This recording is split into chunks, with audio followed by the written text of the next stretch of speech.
Jhansi serial episode 86 29th April 2025 ఏం జరిగిందో చూద్దాం.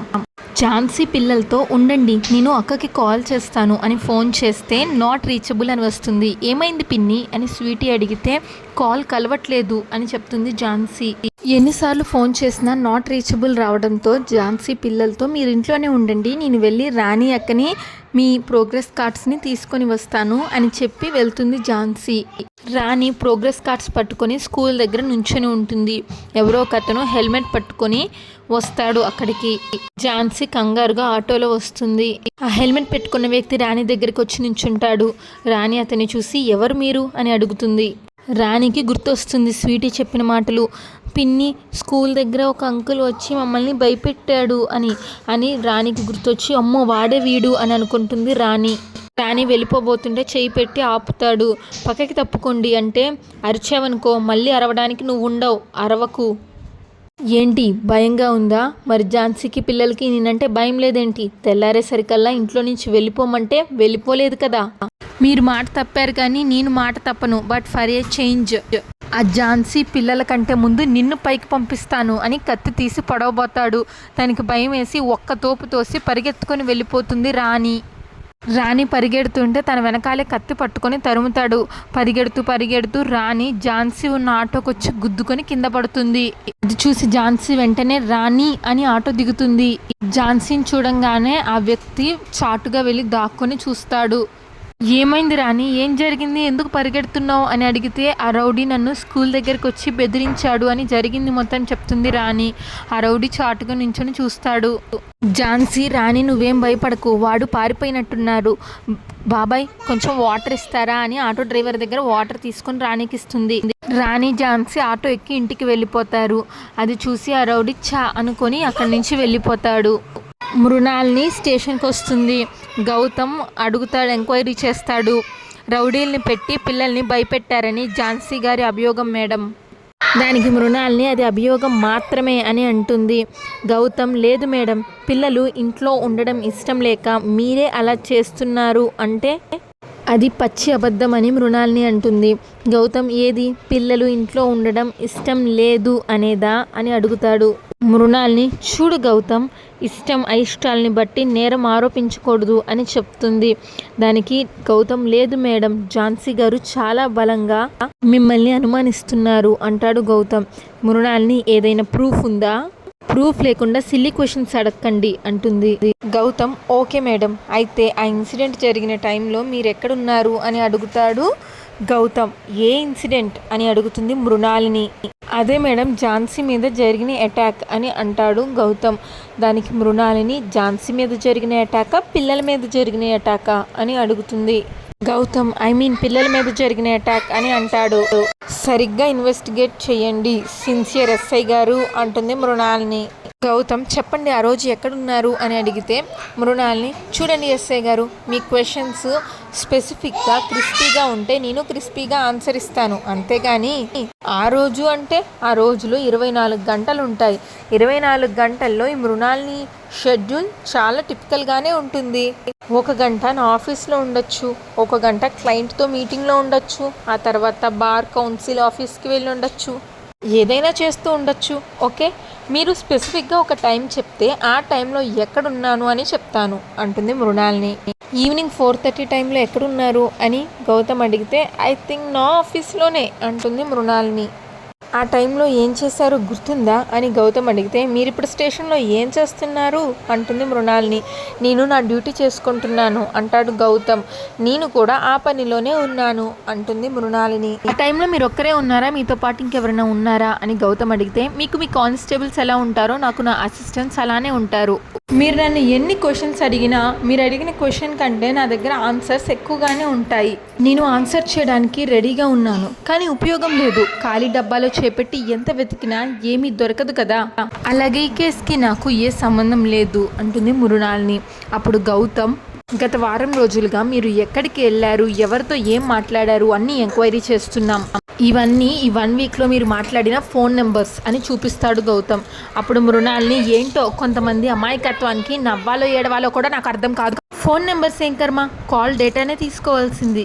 గౌతమ్ తీస్తాం, అన్నీ తీస్తాం మేడం, నిజాలు బయటపడేంత వరకు అన్ని ప్రయత్నాలు చేస్తాం, దానికి నేను తప్పకుండా నా కోఆపరేషన్ ఇస్తాను ఎస్ఐ గారు అంటుంది మృణాల్ని.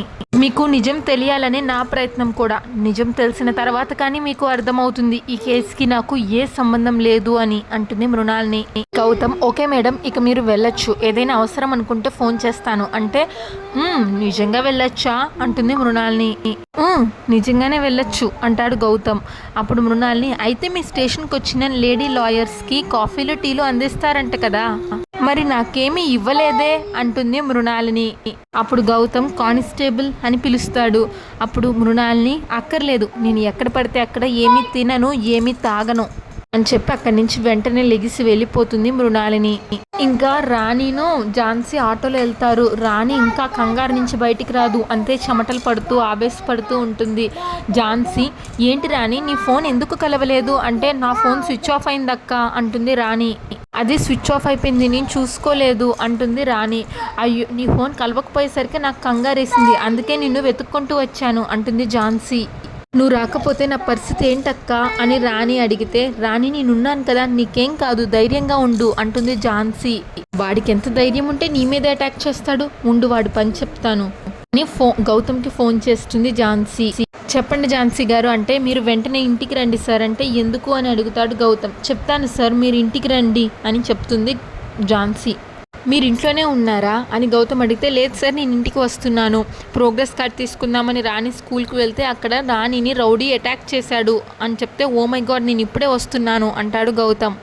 గౌతమ్ తన కానిస్టేబుల్ని పిలుస్తాడు. మాధవ్ గారు నేను బయటికి వెళ్తున్నాను అంటే, ఎక్కడికి సార్ కాఫీ షాప్కా అంటే, కాదు అంటాడు.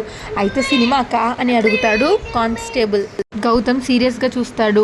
అప్పుడు సారీ సార్ అర్థమైంది అంటే, ఏం అర్థమైంది అంటాడు గౌతమ్. మీరేదో ఇంపార్టెంట్ పని మీద బయటికి వెళ్తున్నారు, మీరు వచ్చేంత వరకు స్టేషన్ని జాగ్రత్తగా చూసుకోవాలి అంతే కదా సార్ అంటే, అంతే అని చెప్తాడు గౌతమ్. ఇంకా సెకండ్ హీరోయిన్ ఉంటుంది కదా, తను ఒక కవిత ఏదో రాసుకుంటూ ఉంటుంది, అల్లరి చేస్తూ చిలిపి పనులు చేస్తూ. గౌతమ్ సార్ నా మనసు నీ దగ్గరే ఆగిపోయింది అంటూ ఏదో కవిత రాసుకుంటూ ఉంటుంది. ఆ అమ్మాయి గౌతమ్ మీద ఏదో కవితలు రాసుకుంటూ ఉంటుంది. నీతో 7 అడుగులు వేయటం కోసం నేను ఏదైనా చేస్తా, 7 సముద్రాలు దాటేస్తా అనుకుంటూ. ఈలోగా వాళ్ళ తమ్ముడు వచ్చి, ఏం సిస్టర్ ఈ అలవాటు ఎప్పటి నుంచి అని అడుగుతాడు. నా మనసులో ప్రేమ మొదలైనప్పటి నుంచి అంటే, అబ్బో ఏదో ప్రేమ కావ్యం రాస్తున్నావు అనమాట, నీ లవ్ని సినిమా తీస్తే యూత్ నీ లవ్ స్టోరీకి ఫిదా అయిపోతారు అని అంటాడు వాళ్ళ తమ్ముడు. 100% అంటే, అబ్బో అయితే ఏం రాసావో చూస్తాను ఇటువు అని ఆ పుస్తకం లాక్కుంటాడు. అప్పుడు బ్రో అని అది ఆ పుస్తకాన్ని తీసి దాచేస్తుంది. మన మధ్య పర్సనల్స్ ఏంటే అని అడుగుతాడు. పర్సనల్స్ ఏం లేవు కానీ ఈ ఒక్క విషయంలో మాత్రం పర్సనలే అన్నయ్య అంటుంది. ఈ డైరీలో రాతలు కాదంటే, అబ్బో అయితే పిచ్చి గీతలా అని అడుగుతాడు. ఈ డైరీలో రాసిన రాతలు నా ఎమోషన్స్, ఇది నేను సృష్టించుకున్న ఒక అద్భుతమైన ప్రపంచం అంటే, అబ్బో ఖండాలు దాటి మీకంటూ ఒక ప్రపంచం కూడా ఉందా అని అంటాడు. అవును అమ్మ చెప్పింది నీ దగ్గర బావగారి ఫోటో ఉందంట కదా అని అడిగితే, ఆ అమ్మ సంబరపడిపోతుంది. ఏమన్నావు అంటే, అమ్మ చెప్పింది అంటే అది కాదు అంటుంది. బావానా నువ్వు అలా పిలుస్తుంటే నా హార్ట్ బీట్ అమాంతం పెరిగిపోతుంది అంటే, వాళ్ళ అన్నయ్య జాగ్రత్త సిస్టర్ హార్ట్ బ్రేక్ అవ్వగలదు అంటాడు. బావ ఫోటో చూపించవా సిస్టర్ అంటే, చూపించను అంటుంది. కొన్ని రోజులు వెయిట్ చేయి అంటుంది. వెయిట్ చేయడం నా వల్ల కాదు. ఎంతకాలం అని అడుగుతాడు వాళ్ళ అన్నయ్య. నాన్నకి చెప్పేంత వరకు అంటుంది. నాన్నకి ఎప్పుడు చెప్తావు అని అంటే, రేపే, అంతవరకు ఓపిక పట్టు, నేను ఫోటో చూస్తూ ఊహల్లో తేలిపోయినట్టు నువ్వు చూడకుండానే ఊహల్లో తేలిపో. అప్పుడు వాళ్ళ అన్నయ్య, ఇప్పుడు చేసేది అదే కదా అంటే, గుడ్ మై స్వీట్ బ్రదర్ అంటుంది. అప్పుడు వాళ్ళ అన్నయ్య, నీకో సీక్రెట్ చెప్తాను, నీకో విషయం తెలుసా, నేను ఒక అమ్మాయిని లవ్ చేశాను అంటే షాక్ అవుతుంది. మరి ఇన్ని రోజులు నాతో ఎందుకు చెప్పలేదు, సర్లే ఆ అమ్మాయి ఎవరు ఎలా ఉంటుంది అని అడుగుతుంది. ఆ అమ్మాయి అందంగా ఉంటుందా చెప్పు బ్రో అని అడిగితే, అబ్బా చెప్తారు, నువ్వు మాత్రం ఏమీ చెప్పవు కానీ నేను మాత్రం అన్నీ చెప్పాలి. అది కాదు బ్రో అంటే, నో ఏమీ చెప్పను, నథింగ్ డూయింగ్, నువ్వు కూడా వెయిట్ చేయి and all the best your love story అని అంటాడు వాళ్ళ అన్నయ్య. ఇంకా మృణాల్ని కోపంగా ఇంటికి వస్తుంది. ఇంటికి వచ్చి కాఫీ తాగుతుంది. వాళ్ళిద్దరు అన్నయ్యలు వాళ్ళ వదినలు బయట నించుంటారు. ధనుంజయ్ అడుగుతాడు, ఏమైంది అంత కోపంగా ఎక్కడికి వెళ్ళావు అంటే, మృణాల్ని ఎక్కడికి వెళ్ళానని మీరు అనుకుంటున్నారు. ఇంకో అన్నయ్య చంద్రమోహన్ ఫ్రస్ట్రేషన్ తట్టుకోలేక జెర్సీ సినిమాలో నాని రైల్వే స్టేషన్కి వెళ్ళి పెద్దగా అరిచినట్టు నువ్వు కూడా అరిచావా అని అడుగుతాడు. అప్పుడు మృణాల్ని కోపంగా చూస్తుంది చంద్రమోహన్ని. సారీ ఊరికే అన్నాను అని అంటాడు. నా ఫ్రస్ట్రేషన్ నా మీద ఎందుకు చూపించుకుంటాను, ఎవరైతే నా ఫ్రస్ట్రేషన్కి కారణమయ్యారో వాళ్ళ మీదే చూపించాను అంటుంది మృణాలిని. పద్మ అంటే గౌతమ్ మీద చూపించావా అని అడుగుతుంది. గౌతమ్ దగ్గరికి వెళ్ళావా అంటాడు ధనుంజయ్. లేదు, వాడే నా దగ్గరికి వచ్చేలాగా చేశాను. జరిగిన సంగతి అంతా చెప్తుంది మృణాలిని స్టేషన్కి వెళ్తే వాళ్ళ పై అధికారులు గౌతమ్ని తిడతారు. ఏమయ్యా కొంచెం కూడా బుద్ధి లేదా, మేడం మీద బురద జల్లాలని ఎంతోమంది ప్రయత్నాలు చేస్తూ ఉంటారు. కంప్లైంట్ ఇవ్వగానే మీ నిర్ణయం మీరు తీసేసుకుంటారా, ఒక మాట చెప్పరా మాకు అంటూ గౌతమ్ని తిడతాడు. రోజు ఇంట్లో వాడికి కనిపిస్తూ సాదా సీదాగా తిరుగుతుంటే వాడికి నా వాల్యూ తెలియడం లేదనుకుంటా. ఇప్పుడు నా పవర్ ఏంటో నా రేంజ్ ఏంటో చూపించొచ్చాను అంటుంది మృణాలిని వాళ్ళ వదిన కమలాతో, వదిన నువ్వేం ఫీల్ అవ్వద్దు, ఇలాంటి పాఠాలు నేర్చుకుంటేనే జీవితంలో వాడు ఇంకా పైకి ఎదుగుతాడు. అప్పుడు చంద్రమోహన్ ఏ మాటకు ఆ మాటే కానీ డ్యూటీ విషయంలో గౌతమ్ని మెచ్చుకోవచ్చు. మొన్న మీ ఆయన్ని అరెస్ట్ చేసి తీసుకెళ్తే, అదే బావగారిని అరెస్ట్ చేసి తీసుకెళ్తే ఈరోజు నిన్ను స్టేషన్కి తీసుకెళ్లాడు. స్టేషన్కి వెళ్ళినంత మాత్రాన నాకు పోయిందేమీ లేదు, పేరంటానికి వెళ్ళొచ్చాను అంటుంది మృణాలిని. పైగా వాళ్ళకే వాయినాలు ఇచ్చి వచ్చాను అంటుంది మృణాలిని. అంతటితో ఎపిసోడ్ పూర్తవుతుంది. నెక్స్ట్ ఎపిసోడ్ ప్రోమోలో గౌతమ్ అసలు ఎవడు వాడు, ఎందుకు ఇలా చేసుంటాడు, వాడికి సంబంధించిన క్లూ ఏమైనా చెప్పగలవా నువ్వు అని అడుగుతాడు రాణిని. రాణి నాకేం తెలీదు, వాడు హెల్మెట్లో ఉన్నాడు అని చెప్తుంది. మన కదలికల్ని బాగా గమనిస్తున్న వాడే ఇలా చేసి ఉంటాడు అంటాడు గౌతమ్. అంతటితో ఈరోజు ఎపిసోడ్ పూర్తవుతుంది. ఝాన్సీ సీరియల్ రెగ్యులర్ ఎపిసోడ్ కోసం మా ఛానల్ని సబ్స్క్రైబ్ చేసుకోండి. ఈరోజు ఎపిసోడ్ పైన మీ అభిప్రాయాన్ని తప్పకుండా కామెంట్ చేయండి. Thanks for watching.